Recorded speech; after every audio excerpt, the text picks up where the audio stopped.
The purpose of this press conference was to thank His Excellency the President to have given Kenyans a way forward in a directive manner, and to have sealed Nairobi, Mombasa, Kilifi, and Kwale counties.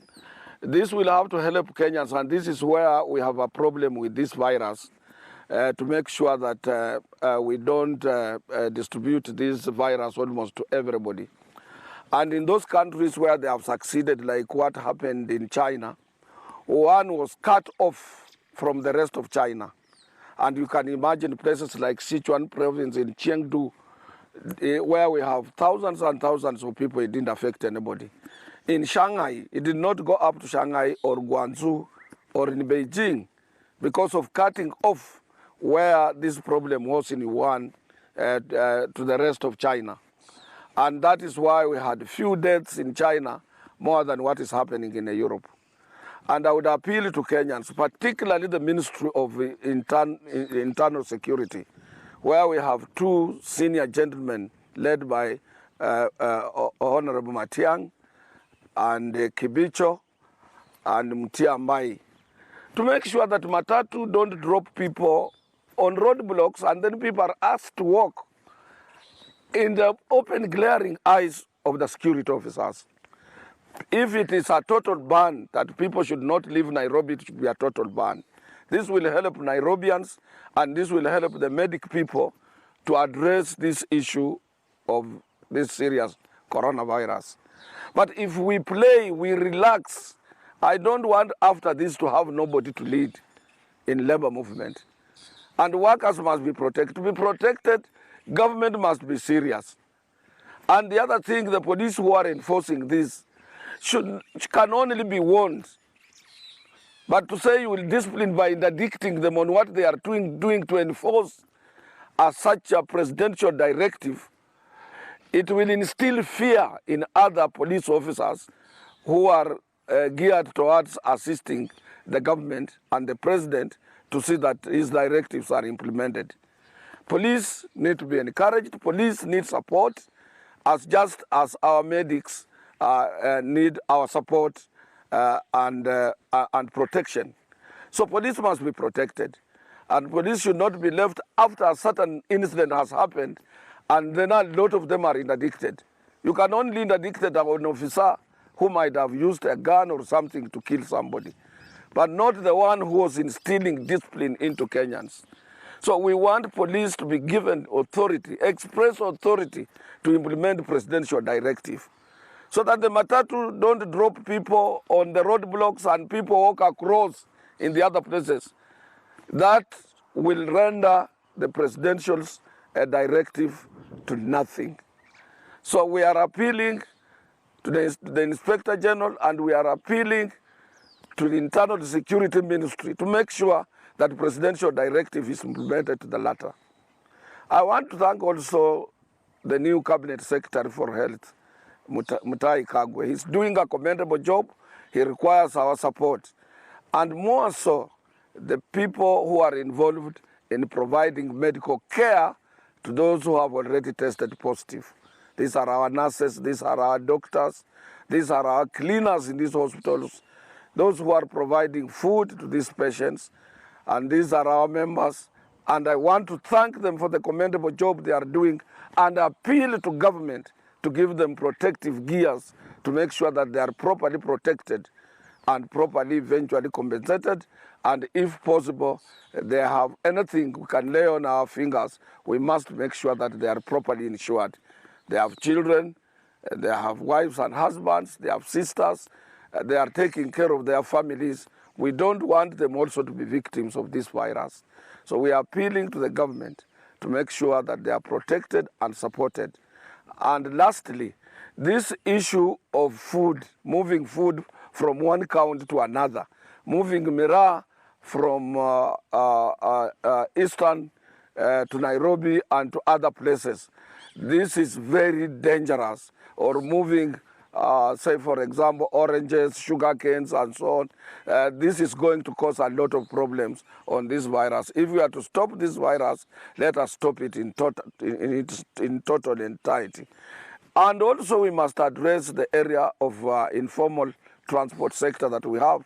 Since Kenya doesn't have formal transport sector, the matatus and the riders, the borders in some places, they are still on their trying to load about 3 to 4 people behind the person who is riding the very motorcycle.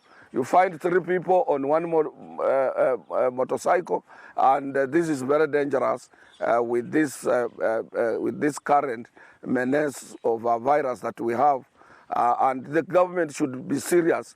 I wanted to talk to the Minister for Transport yesterday, but I sent him a text. If there is time he can regulate the transport industry, it is now.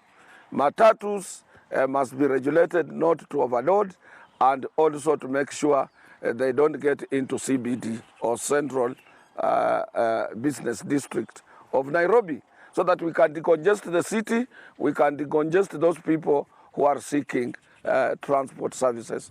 And this will help us to address this issue of virus. This virus is serious, and it is really, and the Kenyans have not known it is really. I have about 4 officers abroad, and I am in total communication with my colleagues, with my friends in overseas. We have lost some of them on this virus. I will never be able to see some of my colleagues overseas. So I'm appealing to Kenyans to make sure that they adhere to the Ministry of Health's directives and also to what President Uhuru is doing. I want to thank President Uhuru. He's a serious president. He loves this country, and he comes time to time to give us information as far as this disease is concerned. He's using even his own vernacular language to pass a message to his supporters in Central. And this should not be misconstrued as if our president has already abandoned Swahili, which is our national language. He's using all languages that he understands to communicate on the dangers of this virus. And he must be supported by peace-loving Kenyans, by Kenyans who are patriotic. And we want him to continue doing that. He has taken lead upon himself. I was listening to his long and well-articulate speech yesterday, which means well for this society. And it is our time to come together, because this virus, it is not only a virus, it is a war against the global world, the people on the of the current global world. It has done a great damage in the world of work, and we must fight it. And to fight it, we must listen to our leaders, we must listen to our experts in medicines, and we must listen to those people who want us to be safe. If you have been told stay at home, try to stay at home. I know it is very difficult. Some of our people will not be able to access food. They will not be able to access anything, because particularly those who are in their self-employment, they are used to hand to mouth. But it is time for solidarity. We are appealing to well-wishers to make sure that they also distribute food. And the government also is preparing, I'm told, to distribute food to those people who are in those who live in informal settlements, and people who cannot be able to access food in urban centers. So we have appealed to government also to do so. We have written a letter to the Office of the President to make sure that the funds Kenyans were asked to raise, they raise. We at the National Social Security Fund, we are in the process of consulting with trustees to make sure that we contribute a substantial amount of money which comes from workers, maybe to buy food, to government to buy food to some of the workers who would not be able to access food from their houses, and those brothers and sisters who live in informal settlement. And kwa wale ambao ni wanachama wetu ambao ndio wengi sana wamepata ushauri kutoka katika vyama vyao. Kwa ajili vyama vyao vimekutana na waajiri na wakatengeneza mkataba wa kuwalinda hao wafanyikazi. Hali ikiwa ngumu, wengine wamekubali mshahara wao kuja chini, na kuna pahali pengine ambapo hakuna income kabisa. ila wale ambao wanafanya katika zile small and medium enterprises, hawa wakienda likizo hawawezi kupata kitu chochote. Wale wanaofanya kwa restaurant za watu binafsi, itakuwa ni gumu watu hawa kuwalipa kwa ajili restaurant zote zimefungwa.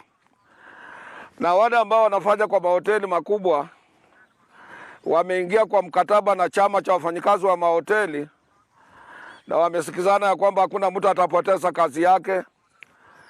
Na hivyo ndivyo ilivyo katika hata chama changu cha wafanyikazi wa mashamba makubwa makubwa.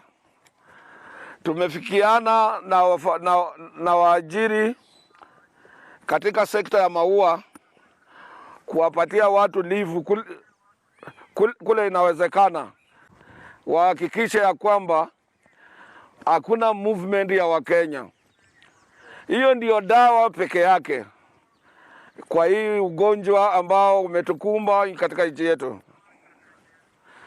Nikirudia upande wa wafanyikazi, vyama vya wafanyikazi na waajiri mbalimbali wamefikia mikataba mbalimbali ya kwamba wale wafanyikazi ambao walikuwa hawana likizo wamepatiwa likizo ya mapema, na wale walikuwa na likizo wameenda kwa likizo ya kawaida, na wale wengine ambao kabisa zile company kama zile restaurants na nini ambazo hazileti kitu chochote wamepatiwa unpaid leave. Lakini hakuna mwajiri mpaka sasa ambaye amemfuta mfanyikazi kwa ajili ya hii virus. Na nataka kushukuru waziri wa afya na wengine wote ambao walisimama na wafanyikazi na serikali kwa ujumla kuhakikishia waajiri ya kwamba mambo ya ushuru itarudishwa chini, na pia wakaapili kwa landlords ya kwamba wakati huu mgumu wasitoe watu kwenye manyumba. Kwa hivyo tuna mikataba kadhaa kati ya vyama vya wafanyikazi na waajiri ambayo ni mikataba mizuri sana. Jambo lile nataka kuuliza serikali, haswa wizara ya internal security ambayo inaongozwa na Bwana Matiang'i, na pia Inspector General wetu Mutia Wambai na wengine kama Kibicho, wahakikisha ya kwamba agizo la rais limekuwa implemented. Kwa ajili kungine matatu wakifika kwa roadblock wanawachilia watu kucross na miguu. Saa hizi vile navyosema, Mandera wagonjwa ambao wamepimwa positive wamefika huko 2, na hii ni hatari kwa wakazi wa Mandera. Na ndio kwa sababu tumeshukuru agizo la rais la kusema ya kwamba hakuna mtu anaingia Nairobi wala kutoka Nairobi, na hiyo ndio dawa peke yake ya hii ugonjwa.